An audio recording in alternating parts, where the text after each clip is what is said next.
All right, bang, bang. Today is Friday. It is October 8th. Welcome to the Dog Walk presented by Barstool Sports. I'm here with TCA. TCA, how are you? Never better. What are you laughing at? TCA. You like TCA? It's new. I call her TCA today when she walked in, and she was like, looked at me like I had 10 heads. I'm like, True Crime Alley, TCA? Well, last week it was Cash, so. That's right. You You switched it like up on that me. band, right? I do like that band. Is it a band or is it a Musical group? Or is it a DJ or is it a rapper? Eddie. I don't know. I don't know. Remember, I never ended up going to the show. Oh, you didn't go to the show. Sorry. Is that when you broke your foot? No, I think I was just being a wimp that day. Oh, okay.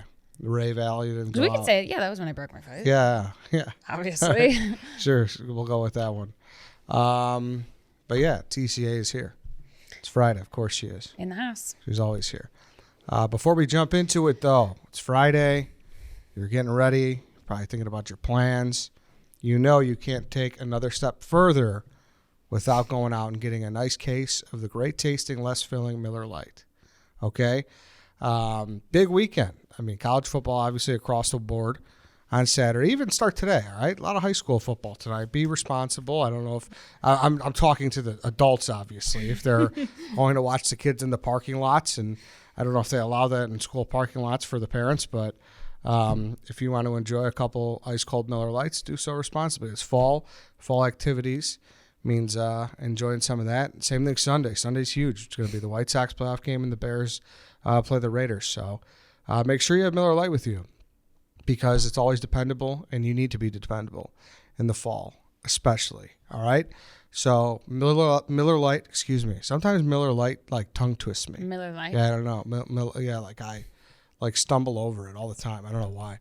Miller Lite, great taste, 96 calories. Go to Miller Lite. I did it again. .com/redline to find the delivery options near you, or you can pick up some Miller Lite pretty much anywhere that they sell beer. It's Miller time. Celebrate responsibly. Miller Brewing Company, Milwaukee, Wisconsin. 96 calories and 3.2 carbs per 12 ounces. Also, on the same coin here, you might be out and about, might be at a tailgate, and you're in a bad situation. You might have to go use that porta potty. Ooh. That's a tough situation, right, Allie? It's not a fun one. Yes, no. And nobody likes to go in the porta potty. So that's why you got to use Dude Wipes. Dude Wipes, he's got these on-the-go, flushable, one-wipe packets that you could keep in your wallet, keep in your back pocket. And those are things like you don't know you need until you need them. Okay, so make sure you go grab them. Go to dudewipes.com. Use code BC15 for 15% off. BC15 for 15% off. Like I said, you can get that. Or either tailgate if it's a little hot wherever you are and you're sweating. The Dude showers. Just wipe the sweat off you with the Dude. What do you think? You like the Dude showers? Yeah, I like that. Okay, there you go. Get that. Get the bidet, the Dude Wiper 1000. I'm a big bidet advocate, obviously. And, just go get all these Dude products. You could find them at dudeproducts.com or dudewipes.com. They're at Walmart, Target, Amazon. Go do it. BC15, 15% off. All right. Allie, what do we have today? Today, we have the Chicago Tylenol murders. Okay. Which you guessed before we even started this. Yeah, I did. And so I you obviously certainly know did. the story. You were so impressed with me. I was. That I guessed. She gave me 3 guesses to guess the topic today. Mm-hmm. And I guessed this. I mean, I just assume people just DM us the same things. Because someone DM'd that to me. But it is odd. They did? Because we get a lot of the same ones, I'm sure. But someone did DM me this, or they tweeted at me, and they said the Tylenol murders, and they said they took place here, which always, perks my interest up a little more. So I did a little bit of research. So I am familiar here. But. Okay. Yes, you did get it. You got it on the third guess. I gave you a hint, but you still got it. Mm-hmm. So, for those of you who are not familiar about the Tylenol murders, they took place in September of 1982. Well, the deaths started in September 1982. So, September 29th, 1982 is the day that the first person on these craze of the Tylenol murders hit Chicago, or the Chicago area. When I say Chicago, I mean like Chicago and the suburbs. It's like the person you meet. So I'm from Chicago, and they're from Schaumburg. Yep. So, speaking of Schaumburg, Mary Kellerman was 12 years old from Schaumburg, Illinois. And September 29th, 1982, she was 12 years old. So she wasn't feeling so well. And so her parents kept her home from school. You know, your typical, whatever. It's September, the flu's starting to go around, what have you. So she stayed home from school. Her parents gave her an extra strength Tylenol to help her feel better, to help get her some rest. And less than 3 hours later, she dropped dead in the bathroom. Just her dad had said, like, I saw her go into the bathroom and I heard a thump. I was like, what was that? Found her dead in the bathroom. Out of nowhere. And all she took was Tylenol. So this was the beginning of, this was at September 29th, like several people died. So this was in the morning. And again, they could not figure out all of a sudden that this 12-year-old, young, healthy girl, yeah, she stayed home from school not feeling well, but just to drop dead was strange. Completely out of the blue. Unusual. Yeah. So that same day, a couple hours later, Adam Janis had actually stayed home from work that day due to not feeling well as well. Again, it's the fall. People are starting to, sniffles are starting to go around. So he felt a cold coming on. He's like, all right, I'm going to take some Tylenol. I'm going to get some rest. We'll be back at work tomorrow. Took the Tylenol. A couple minutes later, once it hit, boom, dropped dead. He was, again, same thing where his family was like, what in the world? Like this, obviously this is very shocking and jarring, this for someone just to drop dead. The first thing you're going to think is, okay, what heart condition do they have? What cardiac condition do they have? Like what went wrong in their body that all of a sudden they're just dropping dead. And it was very quick. I mean, they took it and within a few minutes, maybe a few hours, they were gone. So Adam's family, they were at the hospital. He was pronounced dead, and they decided his family was going to go back to Adam's house. They were mourning together. They needed to start funeral plans. So everybody went back to Adam's house. Now, Adam's younger brother, Stanley Janis, he was there, and he was constantly he was someone who dealt with chronic pain. So he asked his wife, Teresa, he's like, hey, will you grab me a couple of Tylenol? Like, I'm in some pain. I just, just grab me the Tylenol. Yeah. So she did. She gave him 2, and she actually ended up taking 2 herself just because she had whatever it may have been, a headache, whatever people take Tylenol for going on. Again, nothing serious. Something they did very often. It's just taking Tylenol. A few minutes later, they very quickly, both Stanley and Teresa dropped. And now their family's like, okay, Adam, this just happened to Adam. Now, all of a sudden we get back here and these 2 are dropping. Like, what is going on? Yeah, there's got to be a link somewhere. Yeah, clearly something. And this is when the Janices got affected by it. This is when the medical staff at the hospital also started to catch on, like, something is not right here. And so they had brought Adam to the hospital. He ended up not making it. And so the family went home, and then all of a sudden they're seeing the same family come back in not much long after that. And they're like, okay, there's a pattern here and something's going on. What is the common link between all 3 of these family members that they're just dropping dead like this? They tried to resuscitate Stanley. They tried to resuscitate Teresa. They both, were rushed to the hospital in critical condition. Both did not end up making it. Now, like I said, this is when medical staff started realizing, okay, something is amiss here. This is a very odd situation. A nurse that was actually in the home, they went and took a look at the home, and they found a bottle of Tylenol. Now, she was smart enough, obviously with her medical background and dealing with pharmaceuticals all the time, she counted how many capsules were in the bottle. And she noticed that 6 of them are missing. So she said, okay, this is a relatively new bottle of Tylenol. 6 capsules are missing. 3 people dropped dead. Well, how many Tylenol do you usually take? 2, on average. So she's like, okay, this has to be it, because there wasn't paraphernalia in the home. There wasn't poison. There wasn't none of this blatant stuff. So she's like, okay, this this makes sense to me. 6 capsules missing, 3 people dead. All of them had taken it.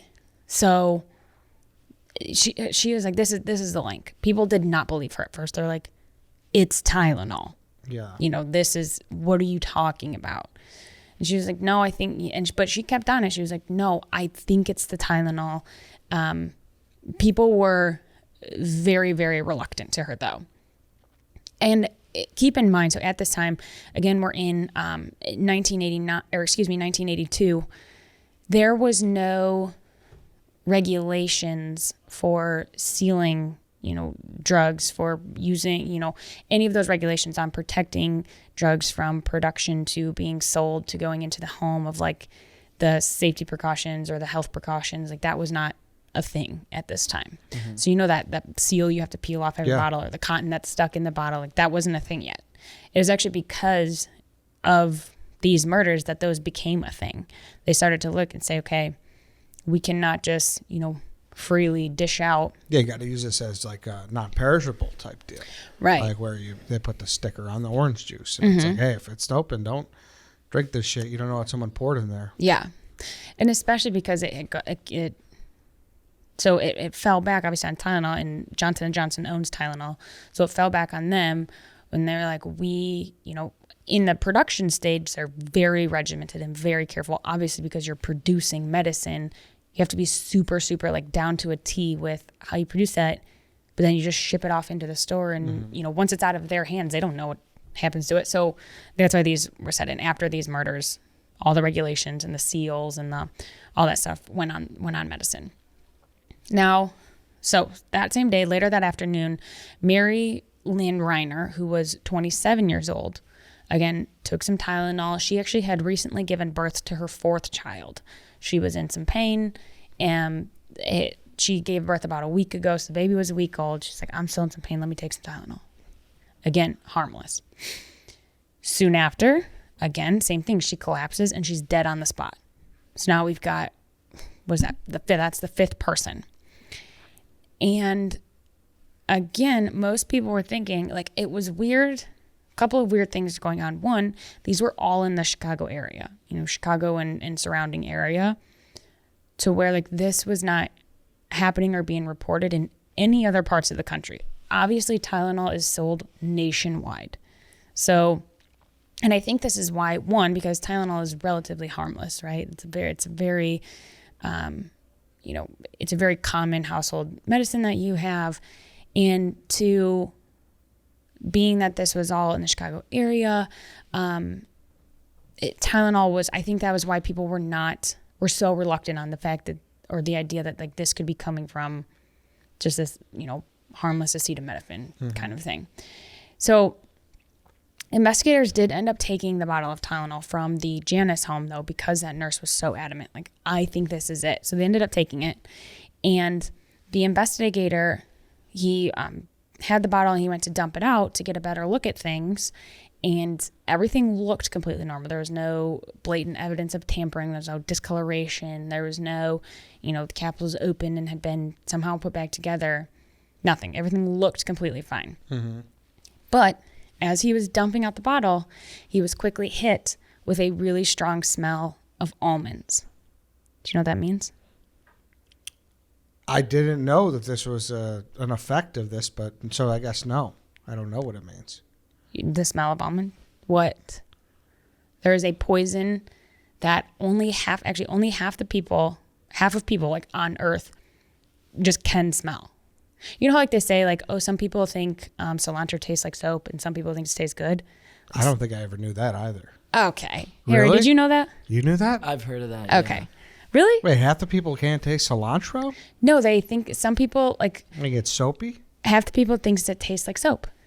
Oh, that's very interesting. Isn't that weird? Obviously, you are not one of those people. No, I didn't expect a TCA fact like that. All right. Well, okay, so almonds. So almonds. This particular poison is very well known for smelling like almonds, but only half the population has the sense to be able to smell it. Okay. Now, to smell almonds or the poison? The poison. Oh, okay. The poison smells like almonds, though. Ah, okay. So people who cannot smell this might be able to still smell. Was it arsenic?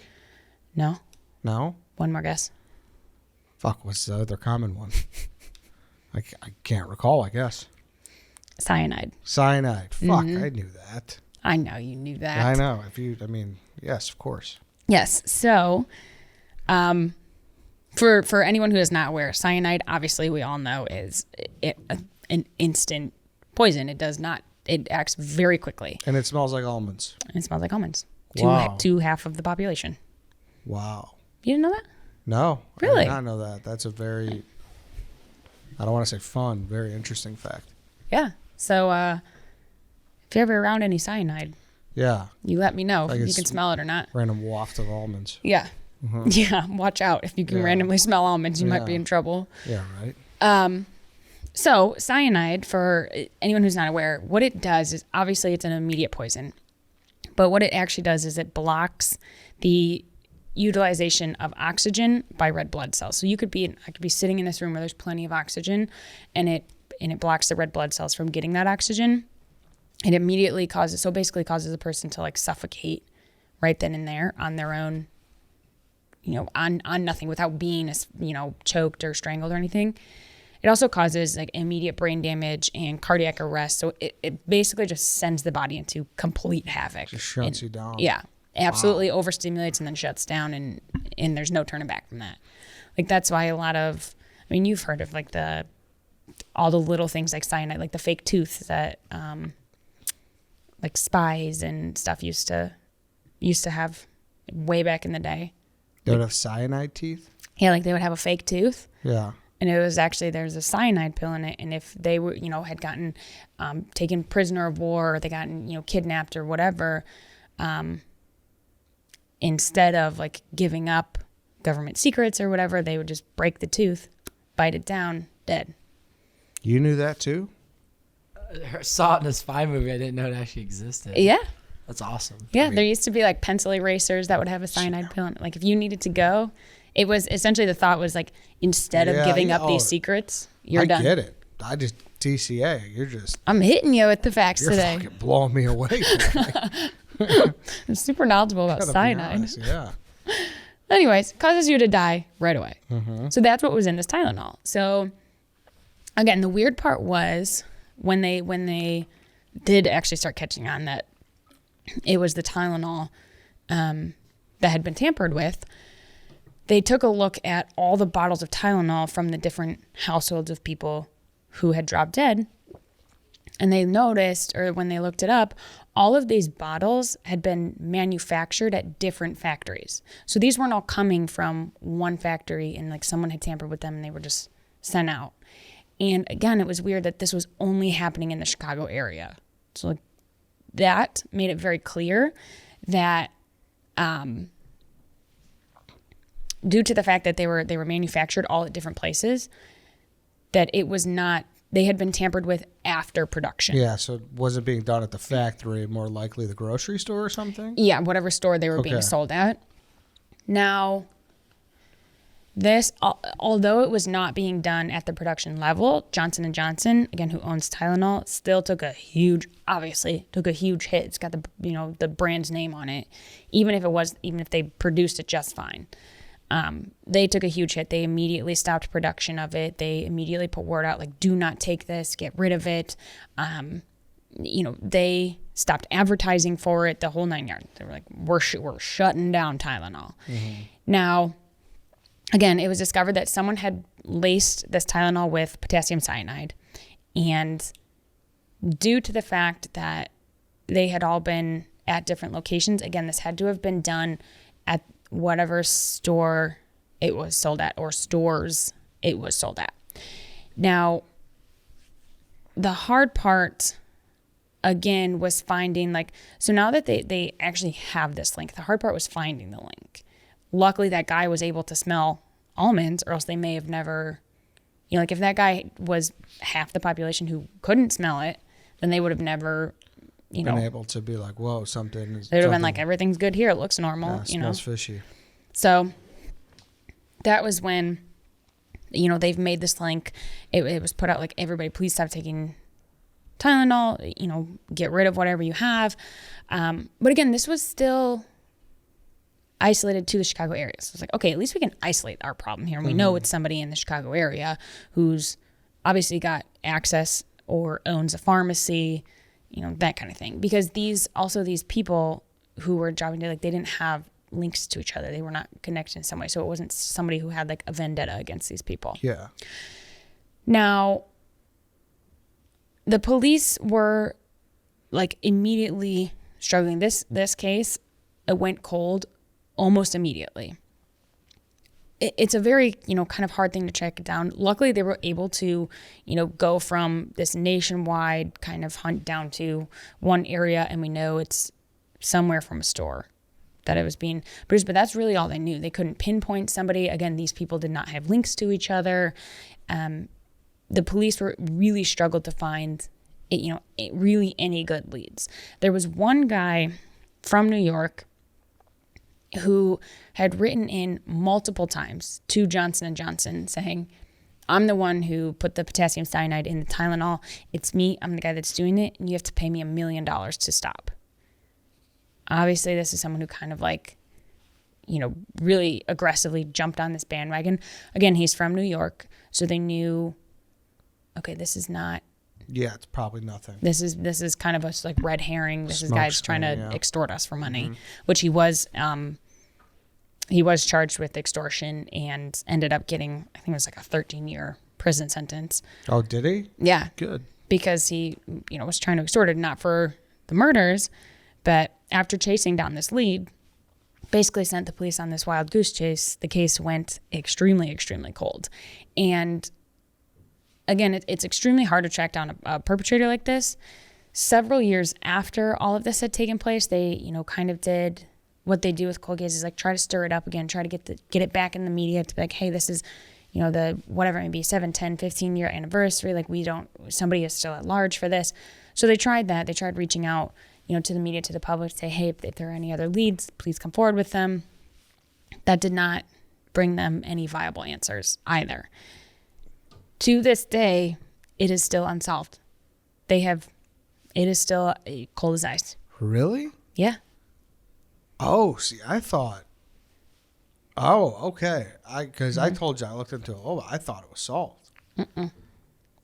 Wow. Yeah. But obviously, like they knew enough, like how whoever it was doing it, like they knew what they needed to correct. Yeah, because out of these came, like, one, it became a felony to tamper with pharmaceuticals.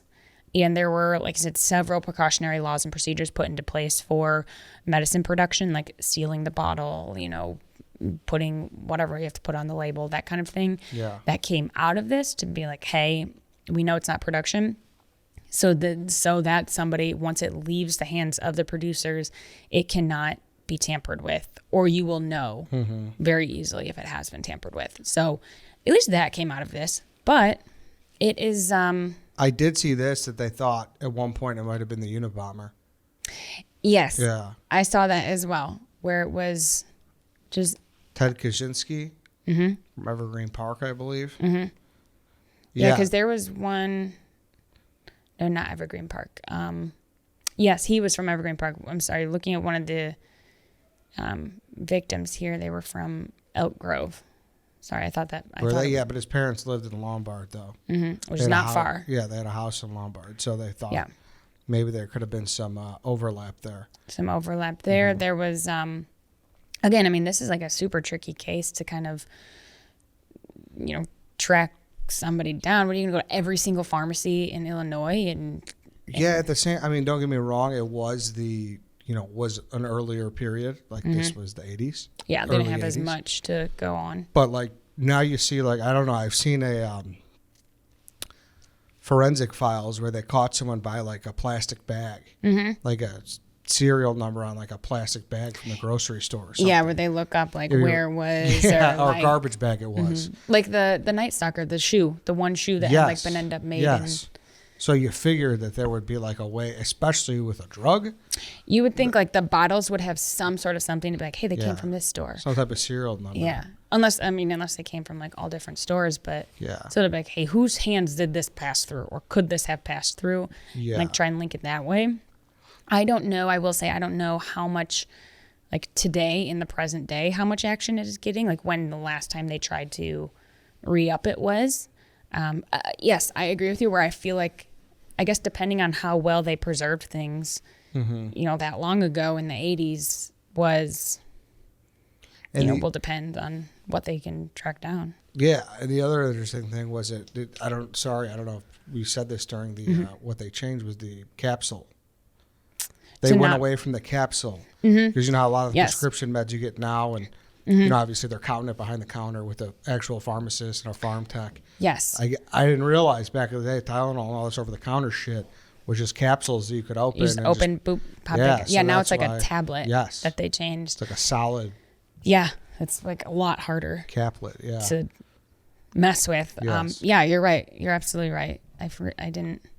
Because I know Johnson & Johnson started, like as soon as they figured out it was a Tylenol capsule, they say like everybody get rid of them, don't take them anymore, and like immediately like had a substitute for them. It's like here we will replace your bottle of capsules. We don't know if it's poison or not, but we'll replace it with these, tablets or whatever it may be. So, again, that stuff is.